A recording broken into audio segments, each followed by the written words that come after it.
গেল ২ বছরে গ্যাসের দাম ২৮৬%, বিদ্যুতের ৩৩%। আমদানি রপ্তানিতে জাহাজ ভাড়া ৪০ থেকে ৫০%, পণ্য সরবরাহ ব্যয় ৫০% বৃদ্ধির সঙ্গে ব্যাংক ঋণের সুদ হার বেড়ে ঠেকেছে ১৫ থেকে ১৬%। নিয়ন্ত্রণহীন অবস্থায় রয়েছে মূল্যস্ফীতি, এর মধ্যে আবার বাড়ানো হয়েছে শুল্ক কর। এমন তথ্যপাত্র তুলে ধরে শনিবার দুপুরে রাজধানীর তেজগাঁওয়ে Bangladesh chamber of industries BCI কার্যালয়ে আয়োজিত সংবাদ সম্মেলনে দেশের অর্থনীতি ভালো নেই, সরকারের বর্তমান পলিসিও শিল্প বান্ধব নয় বলে জানান সংগঠনটির সভাপতি। বলেন, এত কিছুর পরও পণ্যমূল্য বাড়বে না বলে সরকারের দেয়া বক্তব্য বিভ্রান্তিকর। অর্থনৈতিক কর্মকাণ্ড কিন্তু প্রায়োরিটি পাচ্ছে না, ইট ইজ ভেরি ক্লিয়ার।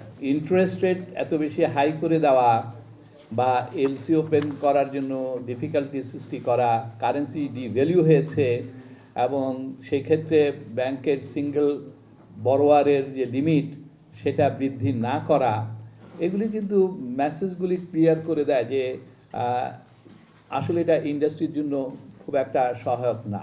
ইনবিআর বলেন, অর বাংলাদেশ ব্যাংক বলেন, অর ফাইন্যান্স অ্যাডভাইজার বলেন, ওনারা যে মাঝে মাঝে কথাগুলি বলে যে এটাতে কোনো প্রাইসের এফেক্ট হবে না, বাজারে চাহিদা হবে না, এই ধরনের বিভ্রান্তমূলক কথাগুলি ইন্ডাস্ট্রিগুলির মধ্যে কিন্তু আরও সবাইকে ক্ষতিগ্রস্ত করে। IMF এর দেয়া বর্তমান পরামর্শে দেশের অর্থনীতি ভালো চলবে না দাবি করে LDC গ্র্যাজুয়েশনে আরও সময় নেওয়ার পক্ষে যুক্তি তুলে ধরে সংগঠনটি।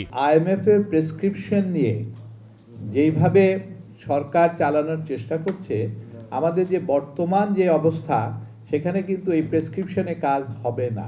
ইউনিফাইড একটা স্ট্রাকচারে আসতে হবে। আর উই রেডি ফর ইট?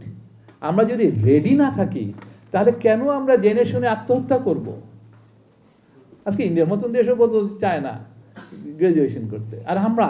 আইন শৃঙ্খলা পরিস্থিতি এখনো অস্বস্তিকর। নানা অনিশ্চয়তার মধ্যে স্বস্তি পেতে গণতান্ত্রিক সরকারের কোনো বিকল্প নেই বলেও জানায় ব্যবসায়িক সংগঠন BCI। আইন শৃঙ্খলা পরিস্থিতি কিন্তু এখনো কেউ স্বস্তির জায়গায় কেউ ফিল করছেন। উইদাউট ডেমোক্রেটিক গভর্নমেন্ট কোনোদিনও কিন্তু দেশের স্বস্তি আসবে না, এবং ইন্টারিম গভর্নমেন্টকে সেটা কিন্তু বুঝতে হবে যে ওনারাও যত তাড়াতাড়ি সম্ভব যেগুলি ওনাদের পিরিয়ডে সম্ভব সেগুলি যাতে করে যায়, এবং ক্ষেত্রটা অন্তত সৃষ্টি করে যায় যাতে করে রাজনৈতিক দলগুলি যখন আসবে পাওয়ারে তারা দে ক্যান ডেলিভার। আমরা কিন্তু রাজনৈতিক দলদেরকেও কিন্তু দেখছি they are not been concerned about economy, আমাদের অর্থনীতি নিয়ে তারাও কিন্তু কনসার্ন না। তারাও কিন্তু একজন। সময় সংবাদ, ঢাকা। আমরা ভেবেছি